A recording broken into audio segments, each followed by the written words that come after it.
So to give you guys a little background information on my psychedelic research, I've been doing this now for a good year, mostly LSD and NNDMT. LSD I like to do every 2 to 3 months, sometimes a little bit more or less, depending on how much time I have for this, and NNDMT I do very infrequently in little bursts. So I might do it in a row for 3 days, on time per day, and then put it off for sometimes 3 to 5 months. In the beginning I did more than now, but I think I'll maybe do shrooms now more periodically, because it seems to deepen my journey more than I thought, and more than LSD in my experience. I do psychedelics most of the time alone in my apartment for spiritual exploration, and I tend to always have a particular existential question I want to investigate. I also pop it sometimes with friends outside in nature. It's stunningly beautiful, or on a festival to have fun. Don't do that if you're not experienced. The trip. So I wanted to have a breakthrough experience on mushrooms. I had several breakthroughs on LSD, mostly on 300 to 400 UG, or NMDMT, mostly at 40 to 50 milligrams. I got me some mushroom chocolate containing 5 grams of shrooms from a well-respected and very good local source. I ate the chocolate, which was very delicious by the way, last Friday around 7 PM. I did lower dosages of shrooms before, 1 gram, 2 grams, so I knew where I was headed. I put on a very chilling and relaxing music mix on my laptop to orchestrate my experience smoothly, laid down on my bed very openly and meditated into it. 20-30 minutes into the experience, I noticed how the shelves I was looking at began to move in the rhythm of the music. I also experienced a good body load, feeling the trip coming on.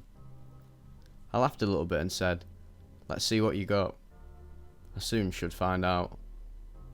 10 minutes after that, the books in my shelves seemed to defocus and blur out, taking on the yellow-red lights from my dimmed lamps in the room. This went on until they looked like a city from bird's eye perspective at night. It was very stunning. I felt how the trip came nearer and nearer to me, and suddenly these city-at-night optics projected themselves onto the other walls in the room, getting bigger and bigger, all moving rhythmically to the music. Not long after that, the trip came totally on me. The visuals would be getting very big and intense, and I knew it was time to close my eyes and let it begin, so I did. As I closed my eyes, I saw all kinds of Joker faces, dragons, and basically monsters flying into my face, carrying all sorts of negative emotions, negative thought patterns, and let's say my shadow. It was very interesting how they carried that. I know these kind of experiences from NNDMT onsets, when you enter into a non-dual mystical kind of consciousness, a side in yourself don't want to let go. So I basically laughed a little bit, looked every one of them in the eye and said to myself, "You are all welcome. I love you as everything else," with a bright smile on my face. In that instant they melted away into a green, bluish kind of tunnel I was now flying through, seeing elves for some time, and then basically the Earth from outer space. It was very cool and I was like, what the fuck's going on in my unconscious? This is amazing. As I was flying around the Earth in outer space, or at least in my imagination, at some point I entered the Earth again and flew right into a yellow-green patterned pyramid. I flew very majestically in a circle inside of this, and it just contained one thing. A sitting, meditating old Japanese kind of Zen master looking guy, staring at the bottom. He was on a kind of pedestal, so I flew around him. All this is happening in total harmony with the music by the way, and stopped in front of him. So I asked him, "Who are you? Who am I?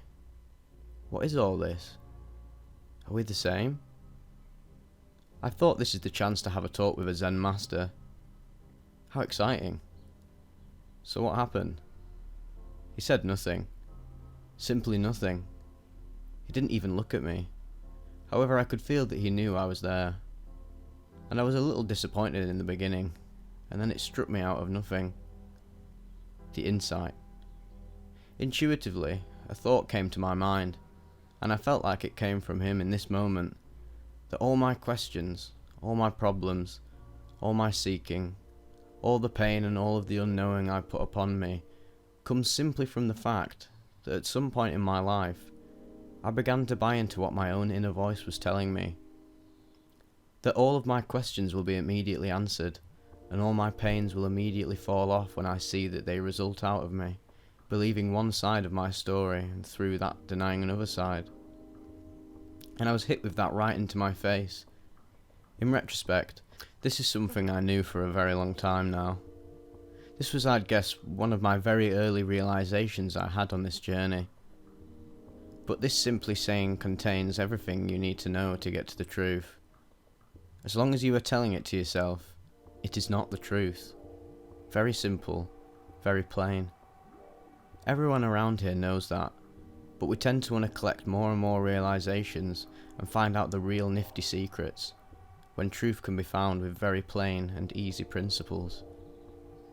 So after this struck me, the top of the pyramid opened up and I flew right through it into the tunnel again, and then I opened my eyes. I began to cry instantly because the realization immediately put me in a non-dual state of consciousness, and I physically felt how a shell popped from my body, how much energy I use on a minute-to-minute basis to hold myself together, and how the feeling of I am the body is more physically than we think. We always try to calm our minds and focus our attention. When you're in a non-dual state of consciousness, thoughts still come up, emotions still come up. You still have your inner voice. What changes is that a shell pops from your body. You feel like you are a feather lying on air, and you are recognizing that everything you perceive is you. Also, your mental processes slow down a freaking lot. You can see how a thought builds slowly out of nothing, has its time to present a little story to you, and then vanishes again. It's amazing. So having that, I saw very vividly how I make a distinction about the thoughts that just come up and happen to me and the deep inner voice I identify with the most. I also see that in a sober level day to day, but here it was very intensified. So I asked, who is it that is talking right now? And I did what the old man told me to refuse every answer, and I just focused on my will to experience the answer. So I did. I felt in this very moment that I am as awareness letting everything manifest in every moment, and letting everything go again in every moment. I felt how I was still the Big Bang, now manifesting itself as all these people and planets and this thing called me.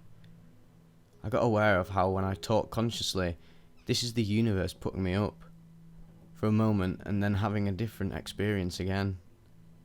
And I tell you guys, I cried through most of that. It felt like coming home from a dream in which you was lost all of the time, and now you were home.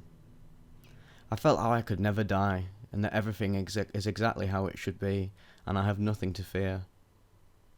And even when I'm in fear, this is okay too, because the universe wants to forget itself altogether again, so that it can realize itself again. It's the most majestic interplay that there is. I was in this kind of state for a good hour, and then the shell slowly came back on. But this very plain and simple insight stuck in my head ever since, and it charged my motivation and how I should direct my journey very much. So that basically was me tripping balls on shrooms. What do you think? I hoped you enjoyed reading this and that it changed your motivation and inspired you to go deeper with your journey. Don't forget, the highest truth will be found in the most plain realizations and actions. There is nothing big to find or secret to unleash. Get back. Get back from where you're coming from, and you'll see.